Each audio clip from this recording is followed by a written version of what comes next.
You're listening to the Baked Chips Podcast, brought to you by CM Life. Hello, my name is Olivia Garcia. Hello, my name is Nash. Welcome back to another episode of Baked Chips. Today I am joined by Chivonne Rush with High Minded Cannabis. If you'd like to introduce yourself and what you do. So I'm Chivonne, and I am the digital marketing manager for Stash Ventures. Awesome. And how long have you been with Stash? In February, it'll be 5 years. Awesome.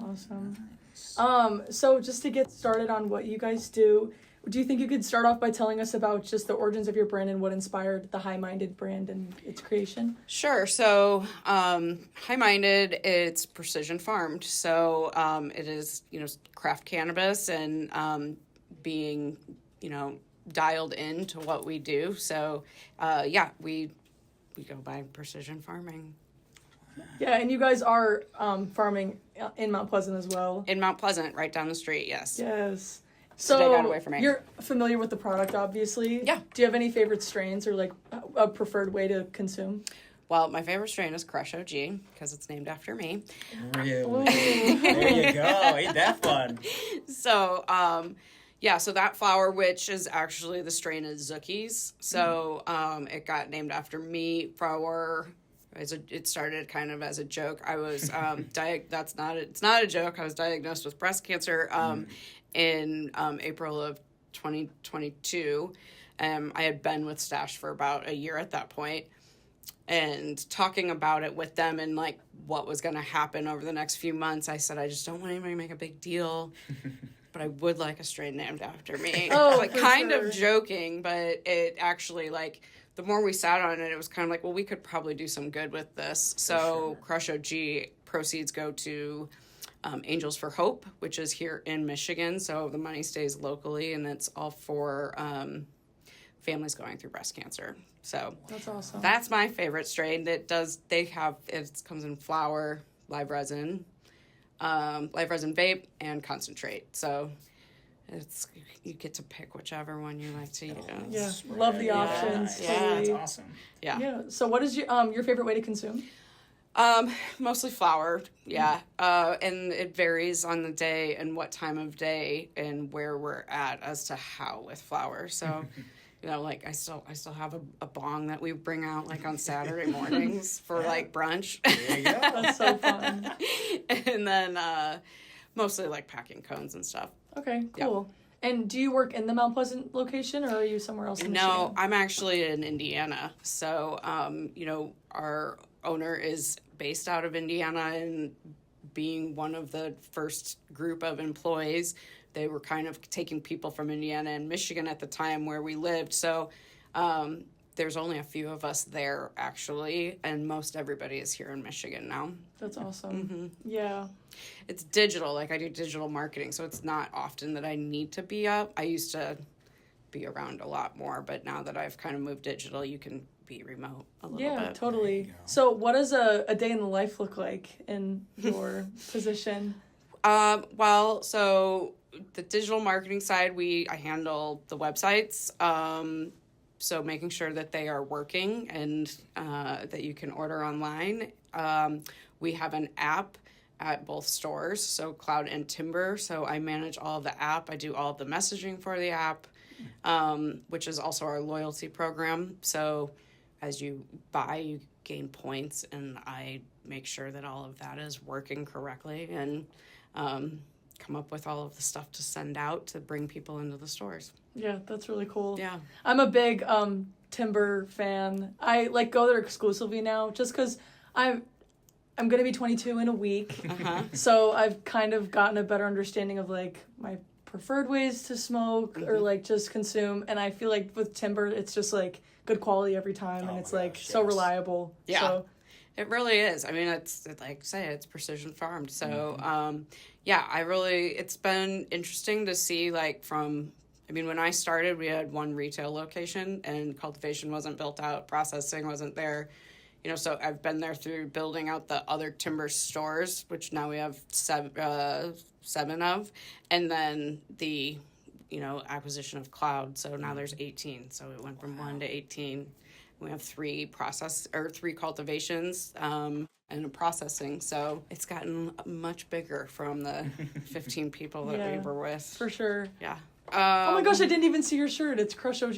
Yeah. Wait. Yeah. I've been doing vendor days. I'm on a Crush OG tour around the state right now and nice. going to stores, hanging out, slinging Okay. ounces of Crush OG. So where does Mount Pleasant fall on this tour? Today was day 2. So from when I wrap up here, I'm headed to New Buffalo, spend the night in New Buffalo, and we'll be at the New Buffalo location tomorrow. That's cool. So last year I did the east side. So this year I was kind of on the west side of the state. Michigan's big. Yeah, that's for sure. So, West is best, in my opinion. I hear that a lot. Okay, so what are some of these core values and mission statements that your brand works with? So for High Minded, we are, I'm not going to get this right. It doesn't matter how many times I see it. Okay. Consistent cultivators of the finest cannabis in the Midwest. Wow. So it's a mouthful. Yeah. But I mean, as we were saying earlier, like going into timber, it's consistent, and then it's precision farmed. So we just like to keep it dialed in. There you go. For sure. So looking at your website as well, I know you guys do a lot of philanthropy events, like with each of your stores. How do you see cannabis contributing to different community building events and fostering connections within the community? I mean, I'm always going to come back to like our philanthropy strains. Each store also has their piece, and they, pick, when we go into a new area, we bring together the local nonprofits. We usually pick 3 of them, and then we will hold a contest at our grand opening and let the community come and they vote, and we give away $10,000 to the community that we are opening in every time we open. So That's so cool. So everybody wins, the 3. The first place will get $5,000, and then the second and third, they'll each get $2,500. And so we like to go into the community and just kick off giving immediately, and we don't let up, really. So, every quarter, each store has something to do. And then, like I said, my personal favorite is the philanthropy strain. So, it started with Crush OG, but it quickly followed, next, so that the next philanthropy strain is DD420. That will be coming out in November, and that is helping veterans. And the what is it called? The philanthropy, like, where are we giving it back to? The nonprofit. The nonprofit is, I think they help with, like, PTSD and like suicide prevention stuff for the veterans. So that's a cool strain, and it was neat to, like, everybody knows somebody that's going to be a veteran. Everybody knows somebody that has been through cancer. So so we have those, and then our other one is Cadillac Rambos for LGBTQ. So we one of our values is we have these 5 promises, and one of them is to, like, be authentic and bring your own self to work every day. So getting to tap into these all of our employees that we work with, and having some of these things and being able to celebrate them and give back to the community is just kind of important. Yeah, that's awesome. Yeah. And it's a really great way just to, like, little things in your business that just show that, like, you care, and, like, people might see the strain but not know the history behind it or why it's there. Yeah. So that's really cool. It happened this morning. So I was at Mount Pleasant this morning, and a gentleman walked in and asked what I was doing there, and I told him a little bit about what it was, and he's like, my daughter just finished treatment, from breast cancer. He's like, I'm going to buy an ounce. And so he walked in and did it. That's so awesome. It was pretty neat. And, I could hear him talking and, next door to the gal, and it was pretty neat. It sparks conversation, and that's what we're here to do. We're here to educate. Everybody, we're here to smoke, but we want to educate on the plant, and there are many benefits. And yeah, absolutely. And even, like, at your location, I know you guys have, like, different types of cannabis for, like, joint medication or, like, joint pains and stuff like that. So there will be, like, what are they called? They're like salves and stuff, so can't really say, there's, like, we can't really come out and say that it's going to help with this, that, or whatever from a medical side, but some people will say that it's helped them, or and it's interesting, like, where you put it. We have a gal that is, like, the queen of CBD and CBG, and there's YouTube videos from High Minded. You can find them, and it'll teach you whatever you need to know from that side. It's actually pretty neat. She is one of the smartest people I know. So, actually, you've met her. She's already been here, Meg. Yes, she is so cool. Yeah. So how often do you guys create new philanthropy strains? So right now we have 6, and I think that's kind of at max. It's just really, it's really hard to make sure that we are doing consistent product. It's not to say that they won't switch in and out, but we kind of are to the point of we have a philanthropy strain for 2 months. That's, and then it'll be time for a new one to come in. And it's not to say that we might change that along the way with different product, but I think it would probably, I don't think that it would be hard to take on more than 6 strains. Right, yeah. And are those in a different section of your website or the app, or are they with the other strains? They're in with the other strains. There's usually something special about the packaging, or you'll get like stickers with it or something, but it is like there's always a different logo for each strain, and it kind of like goes to what that strain is about. My Crush OG, it's the boxing gloves. Last year we did a video. The gal you're going to talk to in a minute, we did it in her barn. I mean, we had a whole video crew, but we had a whole barn hung up the punching bag, and I punched a punching bag for 8 hours. Oh my God. So we do special things for the strain itself to promote it, but it does live within our entire product line. That's really cool. Wow. All right. So with the cannabis community, what kind of initiatives or projects has your brand undertaken with, of course, the cannabis community?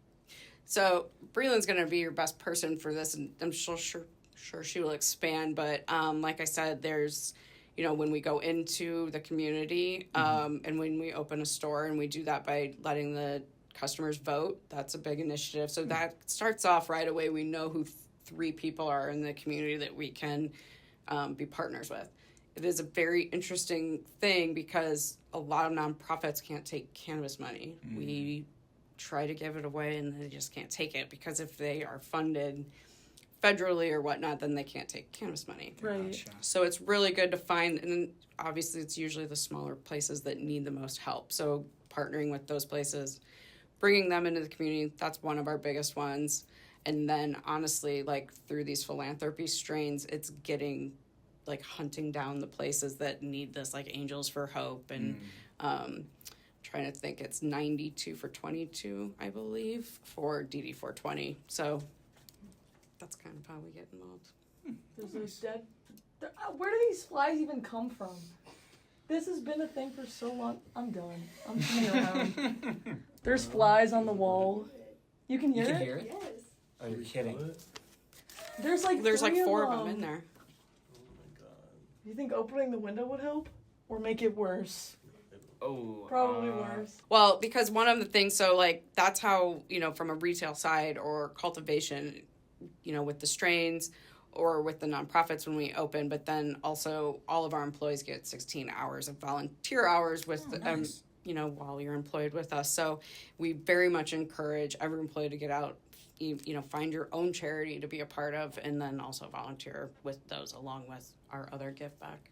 Love that. That's really cool. Yeah. How do you ensure that your brand's value aligns with the different needs and interests of the community as well? Because I know being on a college campus, it can be...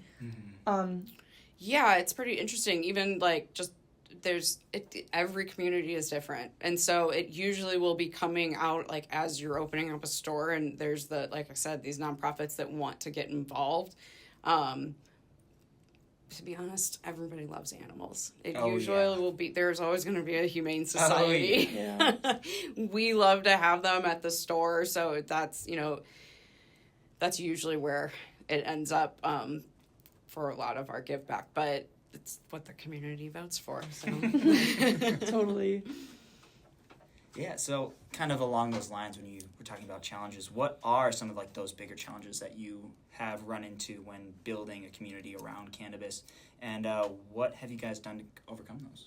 I mean, there's a few, like I said, trying to give money away if it's a federally funded nonprofit. That's probably the biggest challenge. You know, and then especially like through Timber or Cloud, we want to make sure that we educate the consumer on what, if they're interested. So I think that's another piece to it is, you know, not trying to always give out challenges of the highest THC percent, the debate or something like that. So making sure that we are there for a resource. We want to always educate every consumer. Everybody's different. And so, you know, just it goes back to, you know, like our 5 promises and trying to just be authentic and listening and care about the consumer, and it kind of all takes care of itself from there. Love to hear that. There's so many brands out there that just are all about the money and all about this and all about that, and being able to really focus on the customer, I feel like nowadays can almost be overshadowed because of money and all this other stuff. It's great that you guys are able to overcome all that stuff. Yeah, and it's a tough job, I think, you know, for the consultants as well, because they are the ones that are there all day, and you'll have, I mean, I've been just in the 2 stores the past 2 days, and I've watched customers walk in and walk straight to the wall and point, and they know what deal it is, they know what they want and whatever. And then I forgot another guy he came in and we had a 10-minute conversation about, you know, his daughter and breast cancer. So, you know, you really our cannabis consultants are, you know, so amazing and really great at kind of fielding that and making sure that we show up just as much, you know, however our customers want us to show up. Right. Yeah, I know so many dispensaries really just focus on like what deals they have that week. And even looking back, like since we've been back, there's been probably like 4 dispensaries that have closed in the last month or 2. So you can see like a lot of these like other dispensaries are really dropping off when it comes to like budgeting, and I guess like maybe they're not doing something right, or clearly you guys are, because the philanthropy, and I think that's so important too, because like it's great to get high, but it's even better to know like where it's coming from and like it's going to a good cause. So that's amazing. And lastly, what does the future look like for the High Minded brand in terms of expanding its role in influencing other dispensaries in the cannabis community and just in Michigan in general? I'm excited for this one. Oh, okay. Not to put any pressure. I was going to say. Okay, well, I mean, honestly, our biggest differentiator is going to be our philanthropy and our give back, and then, you know, with our employees getting out into the community. So ideally, others take note. You know, I mean, there's so much competition out there, you know, taking pride in the product is just such a big deal for us, and keeping that, you know, precision farm and craft cannabis there, and hopefully like you letting people know you can do that and then also do good in the community. So take note. That's, I guess, what it is, what we're trying to do. And is there anything else you wanted to mention, or any other questions you wanted to ask us about? Well, what's your favorite way to smoke? Ooh. I've really been on an edible kick recently. And I've been loving my High Minded battery. So probably Pens, but I know I always prefer bud just because it's like, I feel like it just feels better. But like for convenience, I like to vape. Yeah. What's your favorite strain? I like Northern Lights and I like White Widow. But I was about to try Crush OG next. So that's on my list. Yes. But, there you go. Great. Yeah. Do you have a favorite? I don't really have a favorite strain. I'm still a little bit of a novice when it comes to a lot of this stuff. But I think my favorite way to consume it is probably also the edibles. I think it's easy, it's fast. I just take how much I want, and I'm very comfortable with that. And yeah. That's good. We do Start a lot of low and go edibles slow. there you go. For sure. Yeah, and was there any other things that you wanted to promote as well, just with the store? Yeah, so something I think that is pretty cool is both Timber and Cloud. You know, we have an app for the store. We have a great rewards program. You know, if you have the app, you get a weekly drop every week that only app users get. So I think that's pretty important to make sure that customers know about. There's a punch card. So lots of cool things. At Christmas, there will be an app event. So lots of stuff to take advantage of. Yeah, for sure. Well, thank you again so much for your time coming all the way from Indiana. Yes, thank you so much. Yeah, it was great meeting you and just great getting to hear your story. And I think it's so moving. And people thank really you so much. Thank you guys. It was Very fun to be here. Yeah, thank you. All right. right, bye. Tune in for the next episode next month. Take care. Bye. Oh yeah, and that Campus Cash worked wonders, by the way. I used it last week. Beautiful. Promo, they have carts and batteries for $0.01 each.